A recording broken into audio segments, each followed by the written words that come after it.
નમસ્કાર, પ્રણામ મિત્રો. જય માતાજી, જય શ્રી કૃષ્ણ મિત્રો. આજની વાર્તા જે અધૂરી છે એનો આ ત્રીજો એપિસોડ છે, તો ચાલો સાંભળીએ. નિશિતે નેત્રાને ફોન કરીને તેને અને નીલને પોતાની ઓફિસે બોલાવ્યા. બંને જણા ગણતરીની મિનિટમાં જ ત્યાં આવી પહોંચ્યા. નેત્રાએ આશ્ચર્ય અને ગભરાટ સાથે પૂછ્યું, શું થયું પપ્પા? બધું બરાબર તો છે ને? તમે આમ અચાનક જ કેમ મને અને નીલને બોલાવ્યા? શું થયું? કહું છું બેટા, કહું છું. નીલ બેટા, જે વાત કરવાનું છું પ્લીઝ તું મને ખોટો ના સમજતો. અરે પ્લીઝ અંકલ, તમે કોઈ પણ સંકોચ વગર બોલો. નીલ ખૂબ જ શાંતિથી બોલ્યો. નિશિત એની ચેરમાંથી ઊભો થાય છે અને ટેબલ પર પડેલા કાચના ગ્લાસમાંથી એક ઘૂંટણો પાણી પી છે. પોતાનું સુકાઈ ગયેલું ગળું થોડું ભીનું કરે છે. પછી નીલ તથા નેત્રાની વચ્ચે જઈને બંનેના ખંભા પર હાથ મૂકીને બોલ્યો, જુઓ છોકરાઓ, મને તમારા આ સંબંધથી કોઈ તકલીફ નથી, પરંતુ નીલ મારી એક શરત છે. આટલું બોલીને નિશિત નીલ તરફ જોવે છે. કેવી શરત? નીલ થોડો ખચકાટ સાથે બોલ્યો. નીલ બેટા, મને ખોટો ના સમજતો, પણ મારી પાસે આના સિવાય કોઈ રસ્તો નથી. તું ને નેત્રા સાથે લગ્ન કરી શકે, પરંતુ એકમાત્ર શરત એ કે તારે લગ્ન પછી તારી મમ્મી સાથે નહીં રહેવાનું. તું ચાહે તો મળવા જઈ શકે, પણ કાયમી માટે તારે અને નેત્રાએ અલગ રહેવું પડશે. હું તમને એક અલગ ઘરની પણ સગવડ કરી દઈશ. આ સાંભળીને નીલ એકદમ દંગ રહી ગયો. એને જાણે કોઈ ઇલેક્ટ્રિક શોક લાગ્યો હોય એવી રીતે એમને એમ ઊભો હતો. નેત્રાને પણ આશ્ચર્ય થયું કે પપ્પા આવું કેમ બોલ્યા? પપ્પા, આ તમે શું બોલો છો? આ અચાનક શું થયું તમને? અને નીલ આવું કેવી રીતે કરી શકે? અરે એ શું કરે હું કરવા જ ના દઉં એને. નીલ કંઈ પણ બોલ્યા વગર ઊભો હતો. નેત્રા ગુસ્સામાં હતી. આ જોઈને નિશિતભાઈ એ ખુલાસો કરતા કહ્યું, જો નીલ, મને તારાથી કોઈ જ પ્રોબ્લેમ નથી, પણ મારો આ નિર્ણય પાકો છે અને તારે જ હવે નક્કી કરવાનું છે. તારી સામે બે ઓપ્શન છે, એ બેમાંથી એક ચૂઝ કરવાનું છે, તારી મમ્મી કે નેત્રા. અને જો તે તારી મમ્મીને ચૂઝ કરી તો એ જ વખતથી નેત્રા સાથેના તમામ સંબંધોમાં ત્યારે જ પૂર્ણ વિરામ મૂકી દેવાનું છે. અને સેમ જો નેત્રાએ ચૂઝ કરી તો તારી મમ્મી સાથેના સંબંધોમાં પૂર્ણ વિરામ. આ વાત સાંભળીને નીલ ડઘાઈ ગયો. હવે આગળ શું બોલવું તે કંઈ જ ખબર નથી પડતી. નેત્રા ગુસ્સાથી લાલ થઈ ગઈ હતી. તે લગભગ તાડુકીને બોલી, પપ્પા તમે શું બોલી રહ્યા છો? તમને ખબર પણ છે નીલની મમ્મીનું એના સિવાય કોઈ છે જ નહીં, અને તમે એને દૂર કરવા માંગો છો? નિશિતભાઈ હજુ એકદમ શાંત હતા અને એટલી જ ઠંડક સાથે બોલ્યા, જો બેટા, તારો બાપ શું તારી ખુશી ઈચ્છું છું. નીલ, તારે વિચારવા માટે સમય જોઈતો હોય તો બહાર ઓફિસની કેન્ટીનમાં કે પછી મારા રેસ્ટ રૂમમાં તમે બંને વિચારીને જે ચર્ચા કરવી હોય એ કરી લો, પણ મને સાંજ સુધીમાં નિર્ણય જણાવી દેજો. Now you both can leave. Neel અને નેત્રા ત્યાંથી સીધા કેન્ટીનમાં ગયા. હજુ નેત્રાનો ગુસ્સો ઓછો નહોતો થયો. એ બોલી, પપ્પાનું ચસકી ગયું લાગે છે. ખબર નહીં કેમ આજે અચાનક આવી વાતો કરે છે, પણ તું સહેજ પણ ચિંતા ન કરીશ. એ જે કહે છે એવું કંઈ તારે કરવાની જરૂર નથી. હું સમજાવીશ એમને અને જરૂરથી એ મારી વાત માનશે પણ ખરા. નીલે હવે એનું હમણાં સુધીનું મૌન તોડતા બોલ્યું, નેત્રા અંકલ મજાક નતા કરતા, એ સાચે સિરિયસલી બોલતા હતા. અને મને મમ્મીએ પણ કહ્યું હતું કે સમય આવશે એટલે તને કહીશ. તારા પપ્પા અને મારી મમ્મી નક્કી એકબીજાને ઓળખે છે અને એ બંને વચ્ચે કોઈ મોટો ઝઘડો થયો હશે. તારા પપ્પા કોઈ હિસાબે નહીં માને. હું તને છોડી શકું એમ નથી. અને જો વાત રહી તારા અને મમ્મીના કોઈ ચૂઝ કરવાની, તો હું એમાં તને જ સિલેક્ટ કરીશ. મારી મમ્મી મારા નિર્ણયને જરૂર સમજશે, કારણ કે મારા માટે આગળ કૂવો તો પાછળ ખાઈ જેવી પરિસ્થિતિ છે અને તારા વગર જીવવું મારા માટે અશક્ય છે. નીલ, એટલે તું એમ કહેવા માંગે છે કે તું આંટીને છોડીને મારી જોડે આવીશ? યુ ફૂલ, ગાંડો થઈ ગયો છે કે શું? આંટીનું તારા સિવાય બીજું કોણ છે? એ ભાંગી પડશે. એમને એકલા મૂકવાનું પાગલપન પ્લીઝ ક્યારેય ન કરતો. નેત્રા, મેં તને પ્રેમ કર્યો છે અને આમ તને હું ના છોડી શકું. હું સમજણો થયો અને યંગ થયો ત્યારથી મને મમ્મીએ એક જ વાત સમજાવી છે કે ક્યારેય કોઈ છોકરી સાથે વિશ્વાસઘાત ન કરતો, અને જો કોઈ છોકરી સાથે પ્રેમનો સંબંધ બને તો એને છેક સુધી નિભાવવાની તાકાત હોય તો જ પ્રેમ કરજે. અને હવે હું એ જ વાત પર અમલ કરવા જઈ રહ્યો છું. નેત્રાએ નીલને ખૂબ જ સમજાવવાનો પ્રયત્ન કર્યો, પરંતુ નીલ એની વાત પર અડગ હતો. નેત્રા રડતી હતી, કારણ કે એના લીધે નીલને એની મમ્મીથી અલગ થવું પડી રહ્યું હતું. નીલ નેત્રાને પરિસ્થિતિ પ્રમાણે વર્તવાનું સમજાવી રહ્યો હતો. બંને વાત કરતા હતા, એટલામાં જ એક રિક્ષા ઓફિસ આગળ આવીને ઊભી રહી. નીલ અને નેત્રા એકદમ અવાક બની ગયા જ્યારે એમને રિક્ષામાંથી માલિની બહેનને ઉતરતા જોયા. માલિની બહેન રિક્ષામાંથી ઉતરીને ઝડપથી ઓફિસની બિલ્ડિંગમાં પ્રવેશી રહ્યા હતા. એમની જોડે એક પર્સ હતું અને હાથમાં એક ફાઇલ હતી. સિક્યુરિટીને કંઈક પૂછીને તે સડસડાટ અંદર જતા રહ્યા. માલિની બહેનને અંદર જતા જોઈ નીલ, નેત્રા બંને ખૂબ જ આશ્ચર્યમાં હતા. એ બંને પણ માલિની બહેનની પાછળ પાછળ અંદર ગયા. માલિની બહેન સીધા નિશિતભાઈની કેબિન આગળ જઈને ઊભા રહ્યા. એમણે ધીમેથી કાચના દરવાજાને ધક્કો માર્યો અને હાથથી ટકોરા મારતા બોલ્યા, મે આઈ કમ ઇન? માલિનીને આમ અચાનક આવેલી જોઈને નિશિતભાઈ પણ થોડી વાર માટે આશ્ચર્યચકિત થઈ ગયા.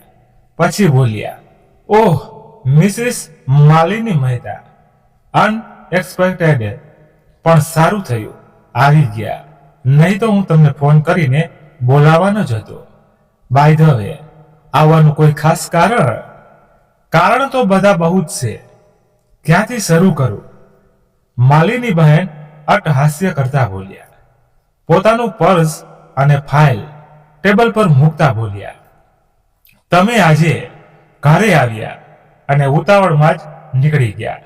મને તો ખબર પડી ગઈ હતી એનું કારણ, પણ તમારા અમુક ગેરસમજ દૂર કરવા આવીશું, જેથી આપણા ભૂતકાળના સંબંધો આપણા છોકરાઓને ભવિષ્યને ખરાબ ન કરે. આટલું બોલીને માલિની બહેન અટક્યા. નીલ અને નેત્રા કેબિનની બહાર જ ઊભા હતા અને બધું જ સાંભળતા હતા.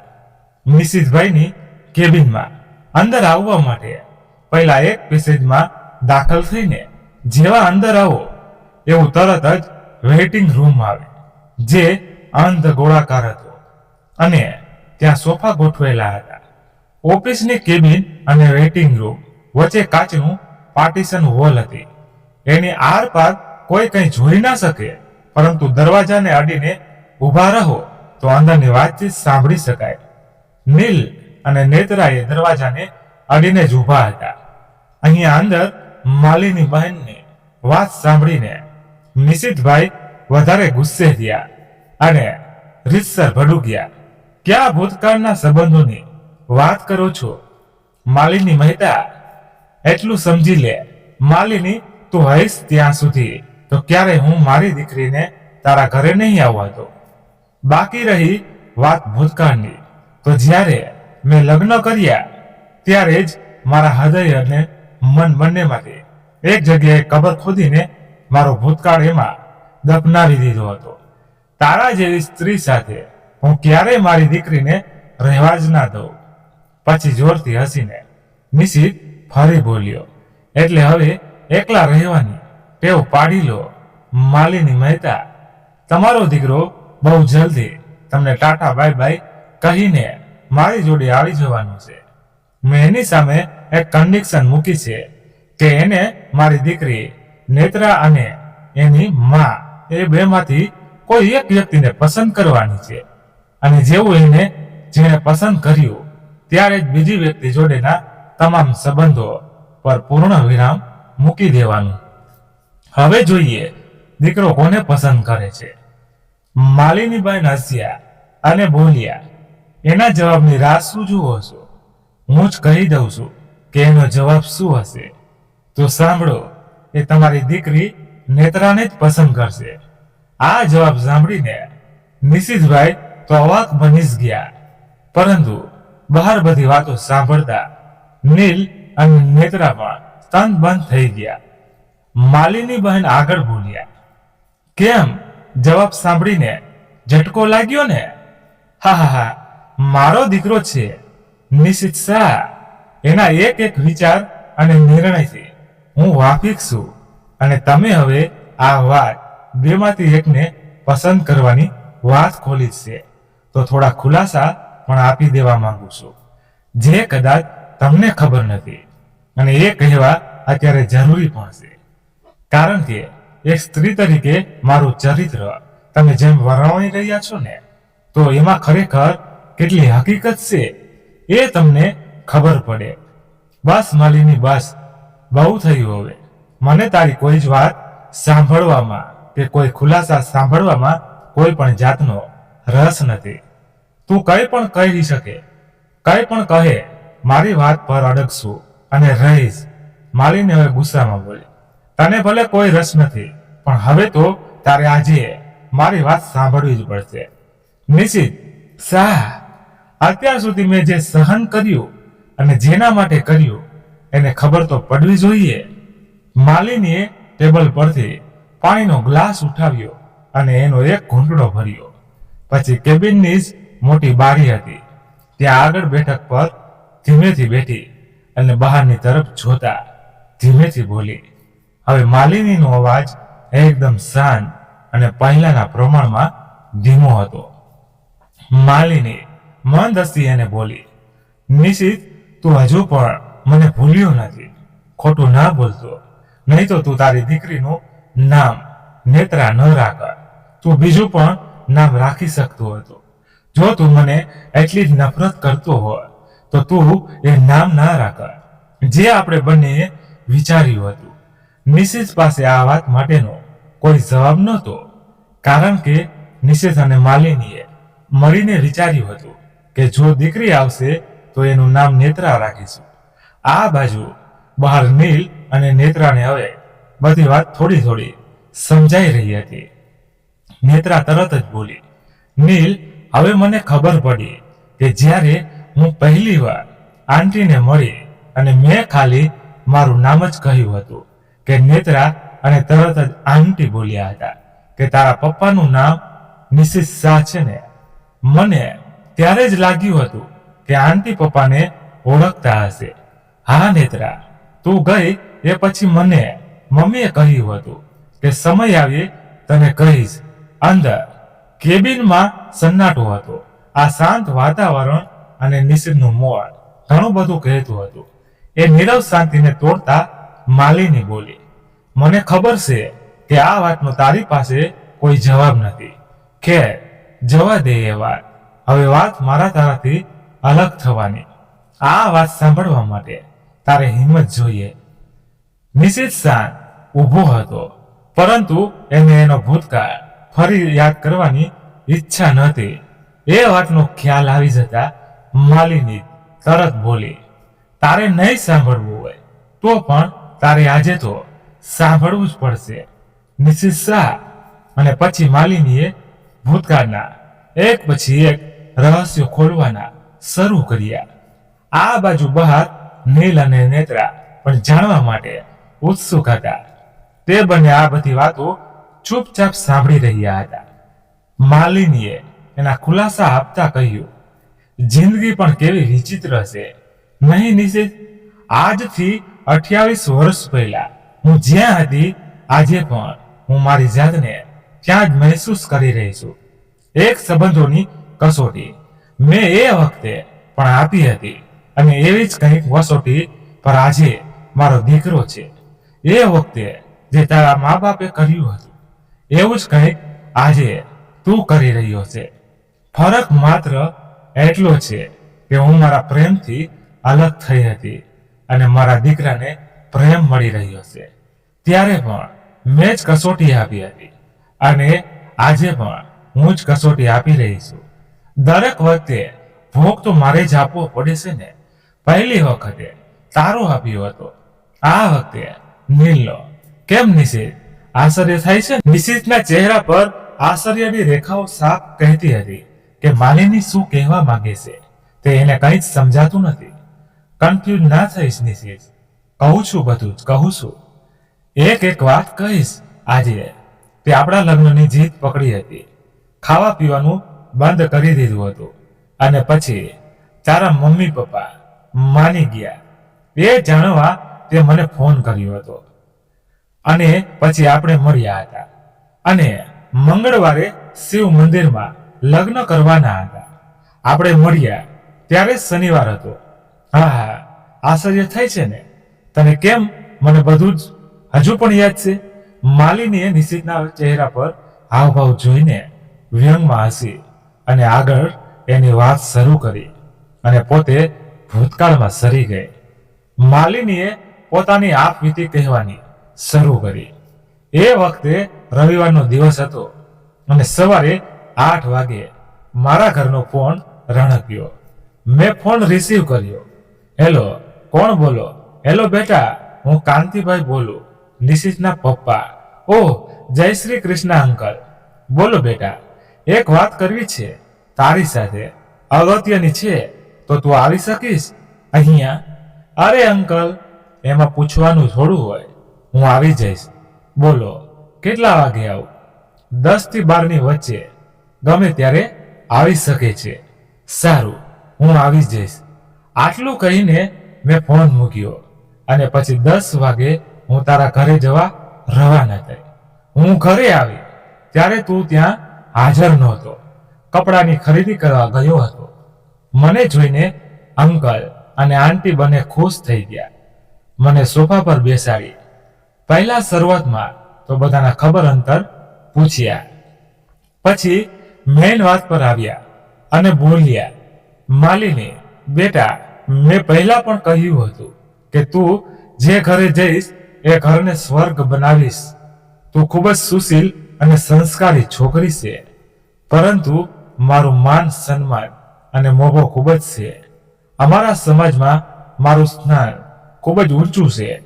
અમારે સંતાનમાં માત્ર અમારો નિશિત જ છે. જો એ તારી જોડે લગ્ન કરશે તો મારી પ્રતિષ્ઠા જે અત્યારે છે, અત્યારે મને લોકો સલામ કરે છે. સમાજમાં હમણાં જ એક છોકરાએ પ્રેમ લગ્ન કર્યા છે તો લોકો એના વિશે અને એના પરિવાર વિશે કેવી કેવી વાતો કરી રહ્યા છે. એ લોકો ક્યાંય કોઈ સામાજિક પ્રસંગમાં આવી શકતા નથી કે જઈ શકતા નથી. એમાં પણ મારો બિઝનેસ અત્યારે ટોચ પર છે અને બની શકે છે છાપામાં પણ બદનામી થાય અને હું એ બધું સહન નહીં કરી શકું. મને 2 વાર તો હાર્ટ એટેક આવી ગયા છે. હું એક હાર્ટ પેશન્ટ છું. એ બધી બદનામી હું સહન નહીં કરી શકું. અમે નિશિતને બહુ સમજાવવાની કોશિશ કરી પણ એ કંઈ પણ વાત સમજવા જ નથી માંગતો. એને કંઈક કહીએ છીએ તો ખાવા પીવાનું બંધ કરી દે છે. એટલે હવે અમે વિચાર્યું કે તને વાત કરી જોઈએ. તું તો સમજદાર છે બેટા. હું જે કહેવા માંગુ છું એ સમજે છે ને બેટા? તમારા પપ્પા આટલું બોલ્યા અને એમની આંખોમાંથી અશ્રુનો સ્ત્રોત વહેવાનો શરૂ થઈ ગયો. તમારા મમ્મી પણ રડતા રડતા મને કગરવા લાગ્યા. બેટા પ્લીઝ, અમારા દીકરાને તું જાતે જ છોડી દે. એ તો એમ કરવાથી રહ્યો. તું જ એક છે હવે જે અમને અમારી બદનામીમાંથી બચાવી શકે એમ છે. અમારા ઉપર મહેરબાની કરીને આ એક ઉપકાર કર. જિંદગીભર અમે તારો આ ઉપકાર નહીં ભૂલીએ. હાથ જોડીને વિનંતી કરું છું, અમારી ઇજ્જત બચાવી લે, નહીં તો સમાજમાં અમારું કોઈ સ્થાન નહીં રહે. દીકરી, જો અમે આ બધી વાત નિશિતને કરીશું તો એ અમને એમ જ કહેશે કે હું અને માલિની લગ્ન કરીને ફોરેનમાં વસી જઈએ, પરંતુ અમારું નિશિત સિવાય કોઈ જ નથી. આ ઉંમરે અમને અહીંયા સાચવવા વાળું કોણ હશે? પછી મારો બિઝનેસ કોણ સાચવશે? આ જે મેં આટલી મોટું એમ્પાયર ઊભું કર્યું છે એને કોણ સાચવશે? અમારા દીકરાની ભીખ માંગીએ છીએ. તને તો કોઈ પણ સારામાં સારો છોકરો મળી જશે, પણ અમને અમારો દીકરો નહીં મળે. તારા મમ્મી પપ્પા રીતસર મારી આગળ તારી ભીખ માંગી રહ્યા હતા, રડી રહ્યા હતા. હું એમના એ આંસુ જોઈ ના શકી. મેં પણ વિચાર્યું કે નિશિતની જરૂર મારા કરતા વધારે એના મા બાપને છે. મને ખબર હતી કે એ લોકો તને કેટલું પણ સમજાવશે, તારા ગળે વાત નહીં ઉતરે. એટલે મેં મારા પ્રેમનું બલિદાન આપવાનો નિર્ણય કર્યો અને વચન આપ્યું કે હું જ નિશિતને છોડી દે. તારા પપ્પાએ બધું પ્લાનિંગ તૈયાર જ રાખ્યું હતું. એમણે મને કહ્યું, જો માલિની તું એને છોડીશ એ વાત એને ગળે નહીં ઉતરે અને એ ક્યારેય અમારી પસંદની છોકરી સાથે લગ્ન નહીં કરે. તારે એવું કરવાનું છે કે નિશિતને તારાથી નફરત થઈ જાય. એ વગર એ નહીં જ માને. હું ઓળખું છું એને. મને પણ ખબર હતી કે તું એ વાત સ્વીકારીશ જ નહીં કે હું તને છોડી દઉં, કારણ કે તને મારા પ્રેમ પર અને મારા પર વિશ્વાસ હતો અને મારો એ વિશ્વાસ તારા મમ્મી પપ્પા માટે તોડવાનો હતો. એટલે કંઈક એવું કરવાનું હતું કે જેનાથી તું મને નફરત જ કરે. મારા માટે એ ખૂબ જ મુશ્કેલી હતું. નિશિત, આ જિંદગીમાં મેં જો કોઈને પ્રેમ કર્યો હોય ને તો એક ફક્ત તું જ હતો. મારું મગજ ફાટી રહ્યું હતું. મારો કોઈ જ વાંક ના હોવા છતાં મારે કંઈક એવું કરવાનું હતું કે તું મને નફરત કરે અને તારા પેરેન્ટ્સની વાત માની લે. નિશિત, તું જ વિચાર કર એ વખતે મારી પરિસ્થિતિ કેવી હશે. મેં તારા પપ્પાને કહ્યું, અંકલ તમારી વાત તો બરોબર છે કે નિશિત મને નફરત કરે, પણ હું એવું શું કરું? 2 દિવસમાં અમારા લગ્ન છે. તારા પપ્પાએ જવાબ આપ્યો, લગ્નના દિવસે તું મંદિરે જતી જ નહીં અને થોડા સમય માટે ક્યાંક દૂર ચાલી જાય છે. મારા એક મામા મુંબઈમાં છે. હું 1 અઠવાડિયા માટે ત્યાં ચાલી જઈશ. મેં આટલું કહ્યું અને તારા પપ્પા તરત જ બોલ્યા, શું કહ્યું? 1 અઠવાડિયા માટે, એ પણ મુંબઈ. નિશિત તને શોધી જ લેશે અને એની આગળ તું જૂઠું પણ નહીં બોલી શકે. મારી પાસે એક પ્લાન છે. જો તું માને તો એમાં ફાયદો તારો જ છે. પહેલા તો એમણે મને પૂછ્યું કે મારી જોડે પાસપોર્ટ છે. મેં હા કહી અને પછી તો એમણે તરત જ જે ષડયંત્ર રચ્યું હતું એ કહ્યું, માલિની આમ પણ તારું ગ્રેજ્યુએશન તો પૂરું જ થઈ ગયું છે, તો કેવું રહેશે કે તું તારું આગળનું ભણવાનું કેનેડાની કોલેજમાં કરે. એ બહાને તારું ભણવાનું પણ થશે. નિશિતથી 2 વર્ષ દૂર પણ રહીશ અને એને કંઈ પણ કહ્યા વગર જે દિવસે લગ્ન છે એ દિવસે જતી રહીશ. તો એ તારાથી નફરત પણ કરશે. હું તારા પપ્પાની વાતમાં આવી ગઈ. એમણે મારી પાસેથી વચન લીધું કે ક્યારેય આ વાત તને ખબર ના પડવી જોઈએ.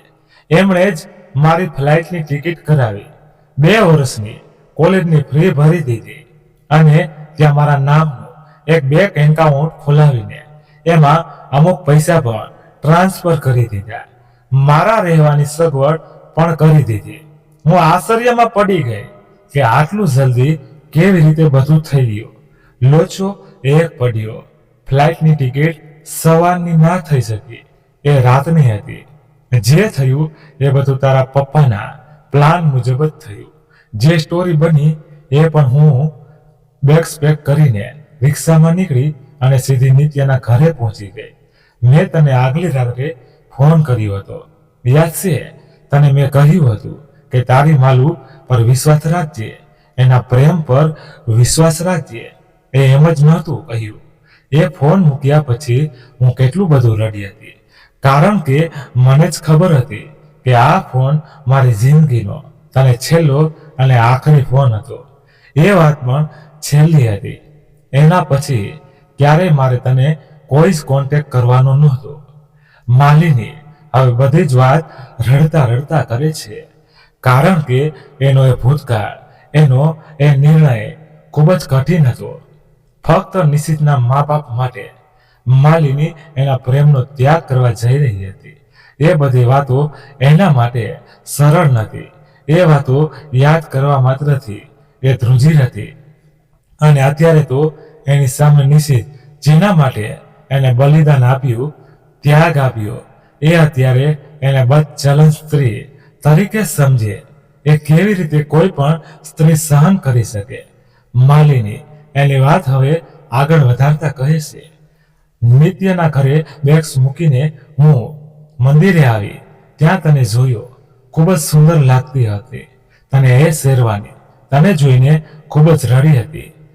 હું તને વ્યાકુળ અને ચિંતામાં જોઈને મને પણ તારી ચિંતા થતી હતી. મારા લીધે મારા પપ્પાને પણ હોસ્પિટલમાં જવું પડ્યું. કઈ દીકરી આ બધું જોઈ શકે? નિશિત, પણ મેં જોયું. તું જ્યારે મને ફરી શોધવા માટે બહાર નીકળ્યો ત્યારે હું હોસ્પિટલમાં જ હતી અને તારા પપ્પા પણ હતા. એટલામાં મારો ભાઈ ત્યાં આવ્યો. એને અલગ લઈ જઈને મેં બધી વાત કરી. એ પણ મારી જેમ જ સમજી ગયો. પણ મેં એને કહ્યું કે આ બધી વાત એ પપ્પાને હું જતી રહું પછી કહે, નહીં તો તમને શક થઈ જતો. જ્યારે બધા ઘરે હતા ત્યારે હું પણ ઘરે જ હતી. સંતાઈને બધું જોઈ રહી હતી. તારી હાલત જોઈને મને એક સમય માટે તો થઈ જ ગયું કે હું બહાર આવી જાઉં, પણ મારું વચન મને આમ કરવા માટે રોકી રહ્યું હતું. પછી મેં નિત્યાને ફોન કરીને આવવા માટે કહ્યું. પછી શું થયું એ તું જાણે જ છે. તને જ્યારે તારા પપ્પા ઘરે લઈ ગયા અને પપ્પાને પણ આરામ કરવા રૂમમાં લઈ ગયા. હું બહાર આવી અને ભાઈ મને એરપોર્ટ મૂકવા આવ્યા.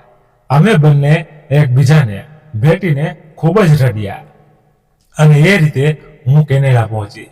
મારી કોઈ જ ઈચ્છા નથી ત્યાં જવાની, પણ મને જબરજસ્તી ત્યાં મોકલવામાં આવી.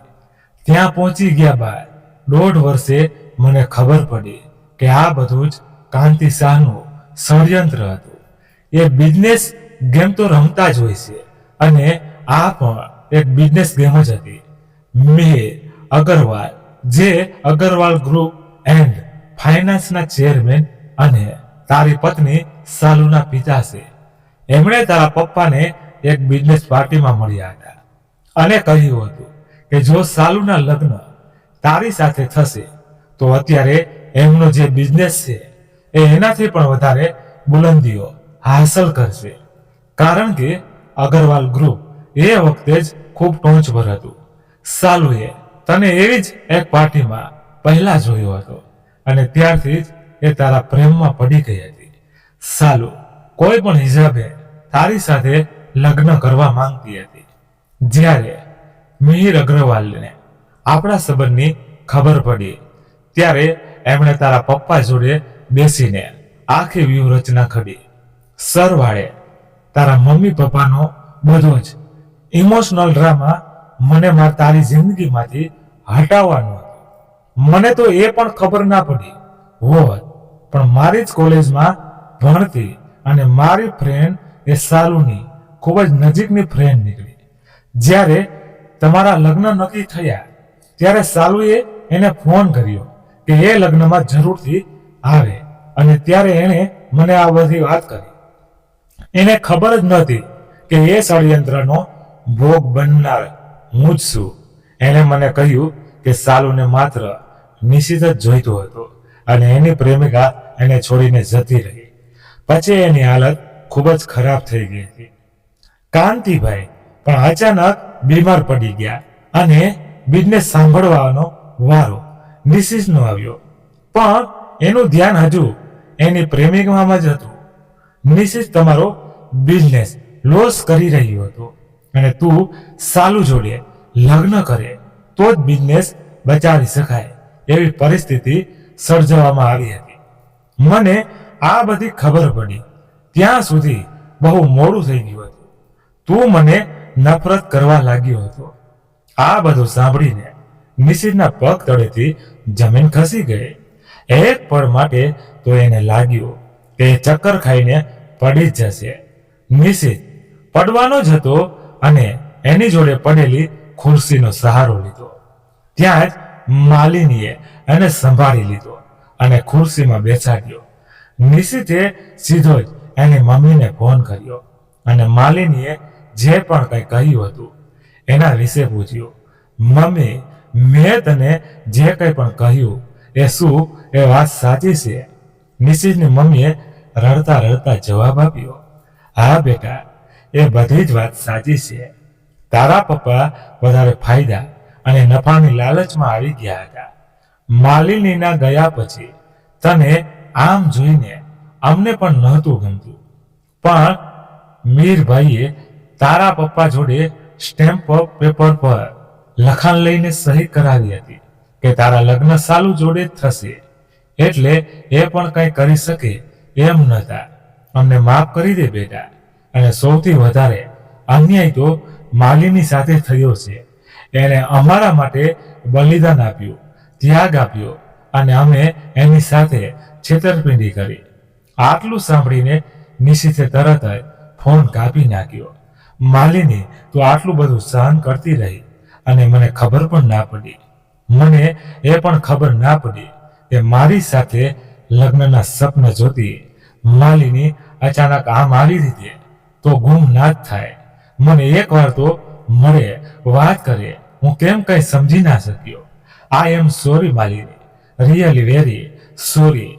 અને અત્યારે પણ ખબર નહીં હું તને શું ને શું કેવું બોલતો હતો. નીલ અને નેત્રા બહાર આ બધી વાતો સાંભળી રહ્યા હતા. નેત્રાના આંસુ બંધ થવાનું નામ નહોતું લેતા. નેત્રાએ માલિની માટે ખૂબ જ દુઃખ થતું હતું. જોયું ને નીલ આંટીને શું કર્યું હતું. એમનો પ્રેમ એમને ના મળ્યો એટલે એ આપણને અલગ કરવા નહોતા માંગતા, પણ પોતે એકલા રહેવા માટે તૈયાર હતા. મને શરમ આવે છે કે મારી મમ્મીએ આવું કર્યું. હું આંટીની પરિસ્થિતિ અને એમના મનની વ્યથા ખૂબ જ સારી રીતે સમજી શકું છું અત્યારે. નીલ, તારા મમ્મી સાચે બહુ મહાન છે. નીલે ત્યાં કેબિનમાં એક નાનું ફ્રીજ હતું, એમાંથી નેત્રાને પાણી આપ્યું અને શાંત કરી. માલિની નિશિતને શાંત કરતા બોલી, નિશિતએ તો શરૂઆત હતી દુઃખની. માલિની, હવે જે થયું એ ભૂલી જા. આપણે આપણા છોકરાઓને હવે એવું નહીં કરવા દઈએ. એમના લગ્ન થશે અને જરૂર થશે. નિશિત, તે છોકરાઓની વાત કરી જ છે તો હવે આ વાત પણ તારે જાણવી જરૂરી છે. મારા દુઃખોનો એ અંત નહોતો. આગળ સાંભળ. મેં ઘર છોડ્યું ત્યારથી જ નક્કી કરી લીધું હતું કે હું ક્યારેય લગ્ન નહીં કરું. અહીંયા કેનેડામાં વસી જઈશ.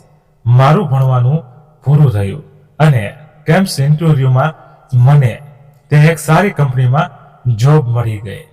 નોકરીને એકાદ મહિનો જ થયો હશે અને હું રોજની જેમ એ દિવસે પણ હું ચાલતા નોકરીથી મારા ઘરે પાસે જતી હતી અને ત્યાં મને જાડીની વચ્ચે એક નાના બાળકનો રડવાનો અવાજ સંભળાયો. હું અવાજની દિશામાં ગઈ. ત્યાં 1-2 દિવસનું જ બાળક એક કપડામાં લપેટેલું પડ્યું હતું. મેં એને મારા હાથમાં ઉપાડ્યું. એણે એના નાના હાથથી મારી આંગળી પકડી લીધી. દેખાવામાં મને કોઈ ઇન્ડિયનનું જ લાગ્યું. એની આંખો તદ્દન મારી જેવી નીલી હતી. હું પોલીસ સ્ટેશન તો ગઈ, ત્યાં કમ્પ્લેન લખાવી અને એ બાળક ત્યાં એક મહિલા પોલીસના હાથમાં આવ્યું તો એ ફરીથી રડવા લાગ્યો. તરત જ ફરી મારા હાથમાં લઈ લીધું તો ચૂપ થઈ ગયો. મેં ત્યાં ઓફિસરને વિનંતી કરી કે જ્યાં સુધી એ કાર્યવાહી કરે ત્યાં સુધી હું એને મારી પાસે રાખું. 1 અઠવાડિયામાં તો મારું અને એ બાળકનું અવિશ્વનીય જોડાણ થઈ ગયું. જ્યારે એને લગતા કોઈ પુરાવા ન મળ્યા ત્યારે ઓફિસરે એને મારી પાસેથી ચાઇલ્ડ પ્રોટેક્શન હોમમાં લઈ જવા માટે આવ્યા. એને જ્યારે મારી જોડેથી લઈ જતા હતા, પેલું બાળક ખૂબ જ રડવા લાગ્યું અને મારી આંખમાંથી પણ પાણી નીકળી ગયું. એને લઈને ગયા ને હજુ એક દિવસ પણ પૂરો નહોતો થયો, હું રહી જ ના શકી. સાંજે પ્રોટેક્શન હોમ ગઈ અને અડોપ્શન માટે પ્રોસેસ કરી દીધી.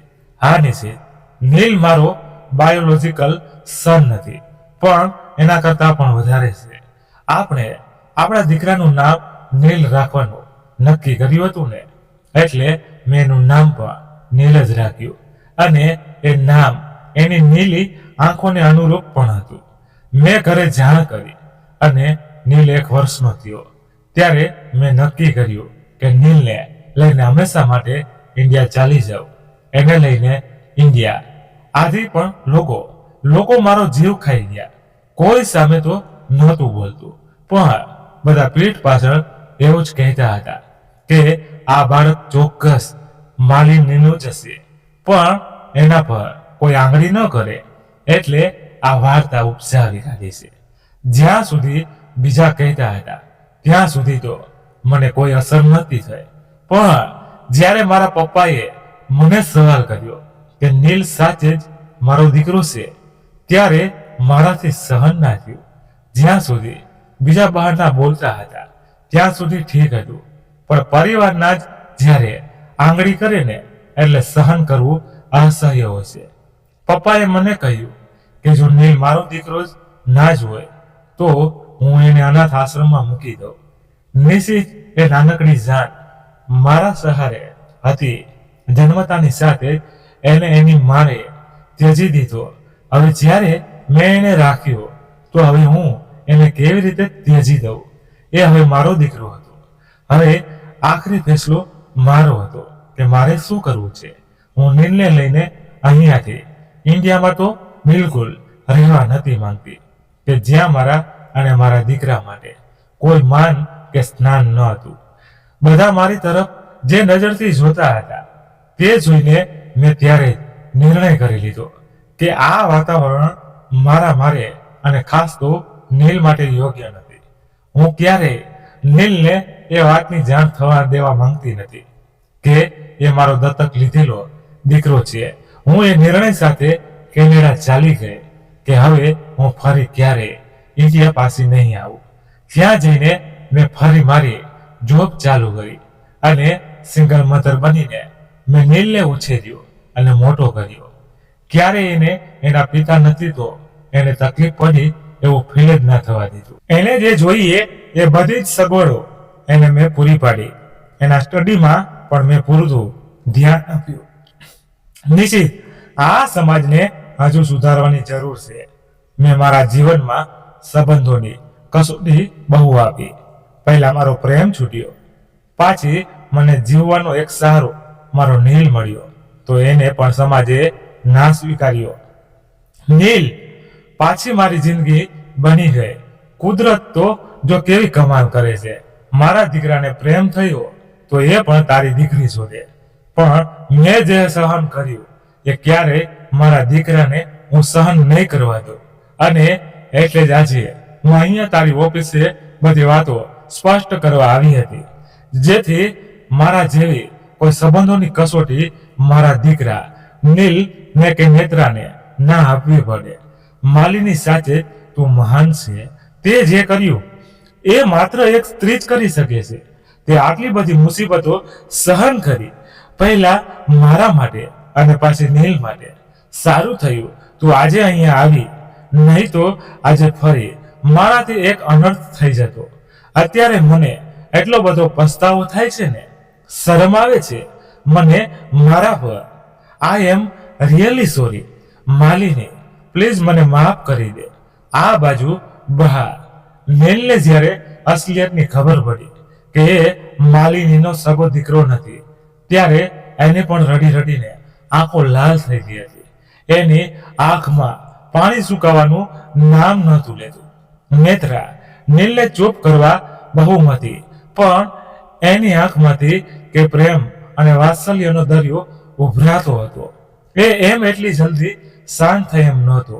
નીલ બોલ્યો, નેત્રા મને જન્મ આપનારી તો મને મૂકીને જતી રહી હતી, પણ આ માએ મને ક્યારેય હું એનો સગો દીકરો નથી એવું ફેલ નથી થવા દીધું.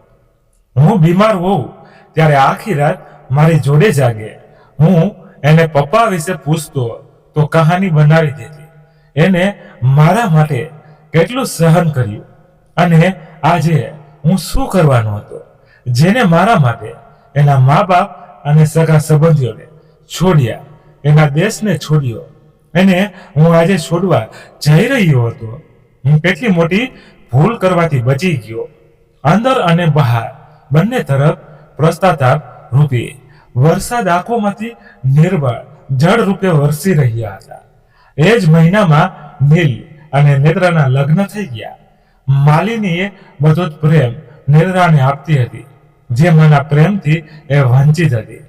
માલિનીના જીવનમાં ખૂબ જ વળાંક આવ્યા, પણ એ બધી જ પરિસ્થિતિઓમાં એ પોતાના નિર્ણયમાં મક્કમ હતી, ને પરિસ્થિતિ ડરીને નહીં પણ સામે ઢાલ બનીને દરેકનો સામનો કર્યો. મિત્રો, જીવનમાં કેવી પણ પરિસ્થિતિ આવે, કેવા પણ સંજોગો આવે, પરંતુ એનાથી ડરીને કે ગભરાઈને દૂર ભાગવા કે એનાથી છુપાવવાને બદલે એનો સામનો કરવો જોઈએ. કોઈ પણ ગંભીર પરિસ્થિતિ હોય સુધી પહેલા મન અને મગજ બંનેને શાંત કરવું પડે. કોઈ પણ ઉતાવળે લીધેલો નિર્ણય હંમેશા મુસીબત જ લાવે. મારી આ વાત અહીં પૂર્ણ કરું છું, અને આશા રાખું છું કે તમને મારી આ વાર્તા સંબંધોની કસોટી ગમી હશે. જો ગમ્યું હોય તો એને તમે એક લાઈક કરી તમારા મિત્રો સાથે શેર કરી શકો છો. તમારા મંતવ્યો કોમેન્ટ બોક્સમાં જરૂર જણાવજો. ધન્યવાદ. ફરી મળીએ નવી વાર્તા સાથે. ત્યાં સુધી બધા મસ્ત રહો, તંદુરસ્ત રહો. જય માતાજી, જય દ્વારકાધીશ. હર હર મહાદેવ, મહાદેવ, મહાદેવ. જય શ્રી રામ, જય બજરંગ બલી. અને હા મિત્રો, આ અમારી વાર્તામાં ક્યાંય પણ તમને કઈ ભૂલ હોય તો અમને ચોક્કસ કોમેન્ટ કરીને જણાવી શકો છો. અમને પણ ખુશી મળશે. અને આ મિત્રો, તમારે ખાસ જરૂર છે, હમણાં આપણે ઘણા સમયથી આપણે આ ચેનલ પર સપોર્ટ એટલો નથી મળી રહ્યો. આપણી વધારે કોઈ વાર્તાઓ વધારે મિત્રો સુધી નથી પહોંચી શકતી, એટલે એના માટે જેટલી બને એટલી શેર કરો અને એક લાઈક કરી દો. બસ મિત્રો, થોડો થોડો સપોર્ટ કરવો એટલે અમને નવી નવી વાર્તાઓ લાવવામાં આનંદ રહે.